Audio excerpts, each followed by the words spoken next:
À la une de l'actualité, l'inquiétude face au nouveau variant Omicron. Les pays continuent de se barricader. L'Australie annonce suspendre ce matin la réouverture de ses frontières. Le Japon interdit désormais l'entrée de son territoire aux visiteurs étrangers. Ces derniers jours, cette nouvelle souche a été identifiée dans plusieurs pays.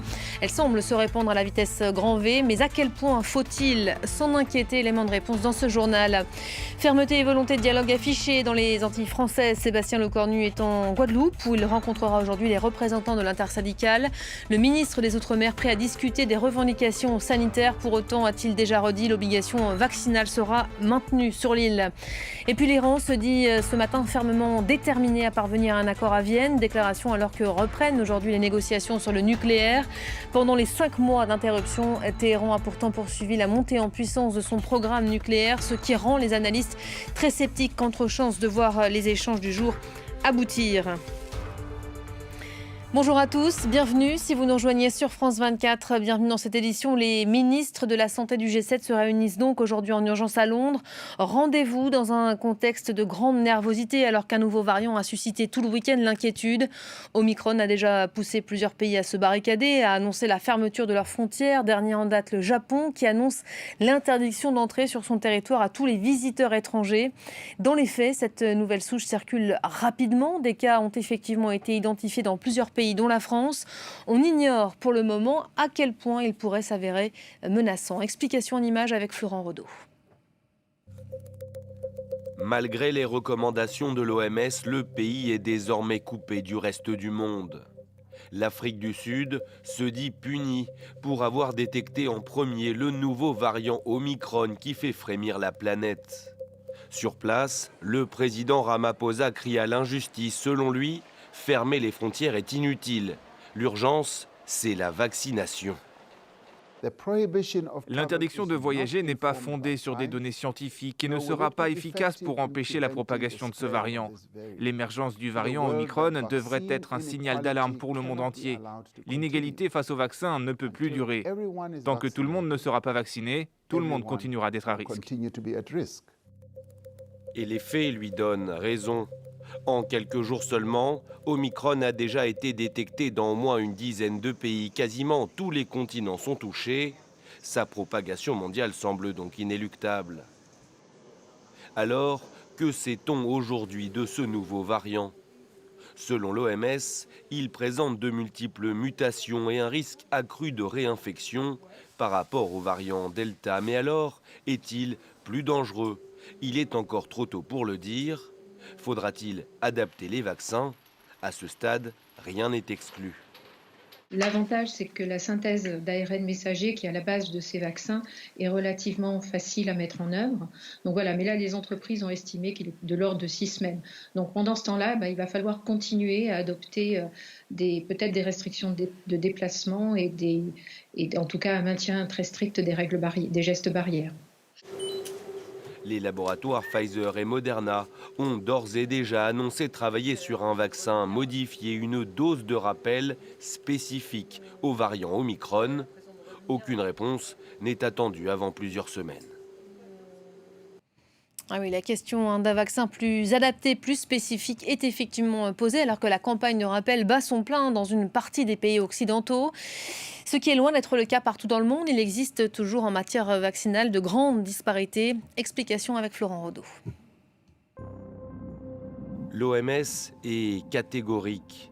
Pour stopper la propagation mondiale du Covid-19, 60 à 70% des habitants de la planète doivent être vaccinés. Aujourd'hui, ce taux est de 42%, un chiffre qui cache des écarts abyssaux, et cela inquiète les experts. Dans les économies développées, le taux de vaccination est sans surprise très élevé. 88% aux Émirats arabes unis et au Portugal par exemple. En 2021, la plupart des pays riches ont acheté assez de doses pour vacciner leur population près de 3 fois. Un luxe que ne peuvent pas s'offrir les pays à plus faible revenu. Malgré de nombreuses promesses d'aide, ils comptent seulement 2% de vaccinés complets. Un pays illustre bien ces disparités, c'est le Nigeria, première économie d'Afrique et pays le plus peuplé de son continent.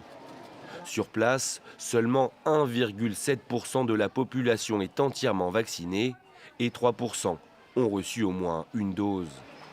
Un accès très inégal au vaccin qui pose aussi problème pour le contrôle de l'épidémie, car des formes variantes, plus résistantes à la vaccination, risquent d'apparaître dans les pays moins développés pour ensuite se retrouver dans les pays à plus fort revenu. C'est le cas du nouveau variant Omicron.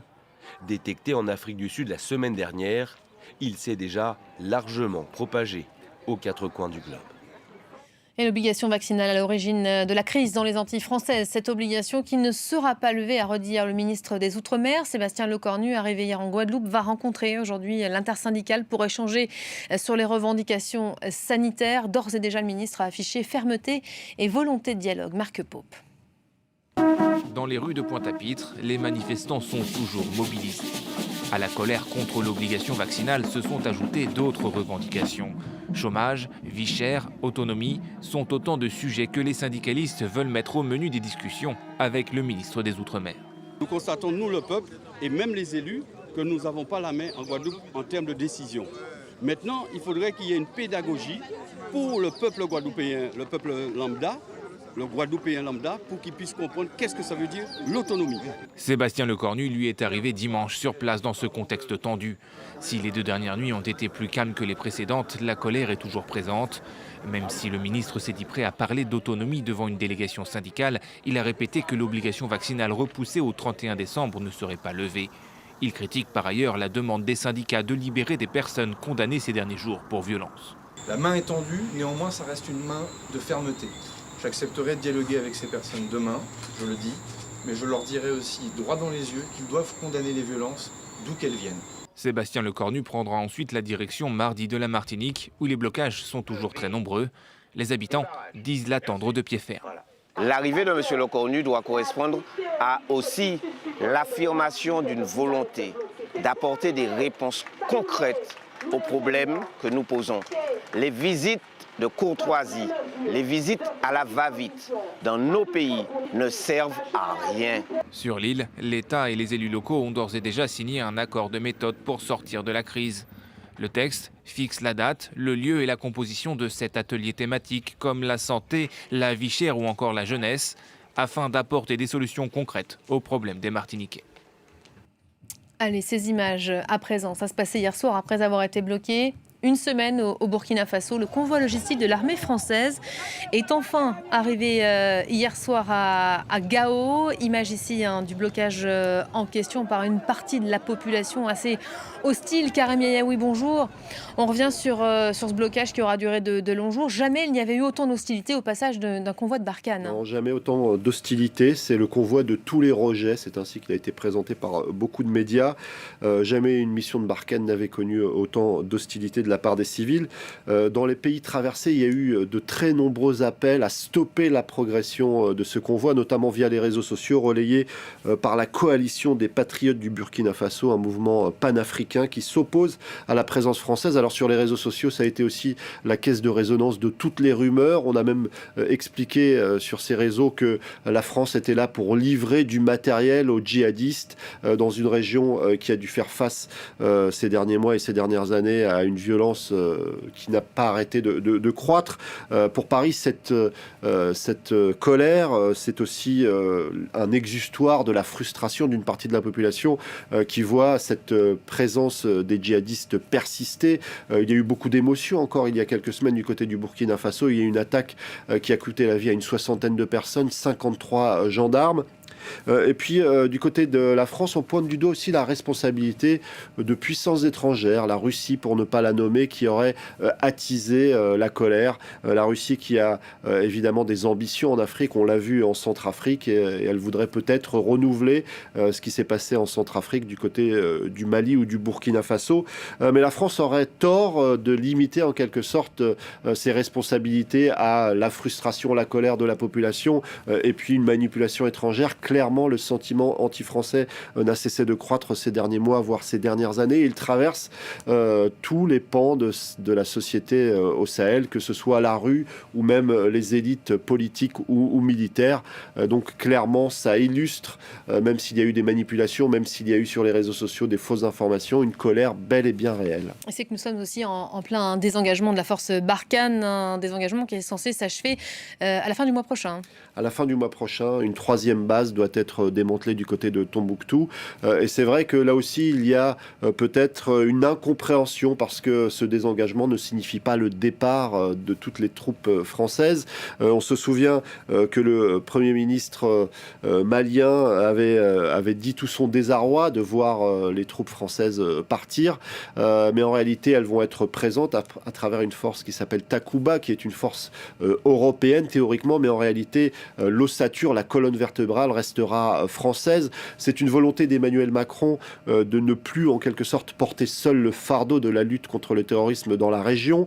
Et puis donc ce fardeau qui est aussi un fardeau humain, puisque de nombreux soldats français ont péri dans cette bataille, mais aussi ne plus apparaître comme l'ancienne puissance coloniale en première ligne dans cette lutte contre le terrorisme, même si en réalité cette européanisation de Barkhane à travers Takuba, eh bien c'est tout de même la France qui restera omniprésente. Barkhane, certains pointent du doigt un échec d'une stratégie tout militaire. Alors on ne va pas comparer avec ce qui s'est passé en Afghanistan, mais beaucoup comparent le fait que ce transfert vers les armées locales n'a pas pu se faire parce que on a menti finalement, ou en tout cas on a été trompé sur la capacité de ces armées à assurer la suite des événements. La France va donc rester, mais sous une autre forme. Et clairement, il y a une volonté de ne plus apparaître en première ligne, même si évidemment la France sera présente encore longtemps du côté du Sahel. Merci beaucoup Karim Yayaoui pour le décryptage. Après 5 mois de pause, les négociateurs sur le nucléaire iranien se retrouvent cet après-midi à Vienne. C'est l'autre dossier du jour, une reprise des discussions dans une atmosphère des plus tendues. La partie iranienne rappelant d'ailleurs ce matin qu'aucun échange bilatéral n'est envisagé avec la délégation américaine. Voilà donc pour l'ambiance. Sur le fond, les analystes sont plutôt pessimistes quant aux chances de ressusciter rapidement l'accord international de 2015. Bilal Tarabeh. Derrière la façade du palais Cobourg de Vienne, le pessimisme. 5 mois après leur dernière rencontre pour relancer l'accord sur le nucléaire, le fossé s'est encore creusé entre les Iraniens et les Occidentaux. Les États-Unis, toujours présents en tant que négociateurs mais indirects, accusent l'Iran de faire traîner les pourparlers pour avancer entre-temps sur son programme nucléaire. Vous savez, l'Iran poursuit toujours ses efforts pour développer son programme nucléaire. Et je pense que sa stratégie est assez claire et malvenue. Le pays cherche à avoir plus de levier dans les négociations et obtenir des concessions qu'il n'avait pas dans l'accord de Vienne. En 2018, Donald Trump retire les États-Unis de l'accord de Vienne sur le nucléaire et rétablit les sanctions contre l'Iran.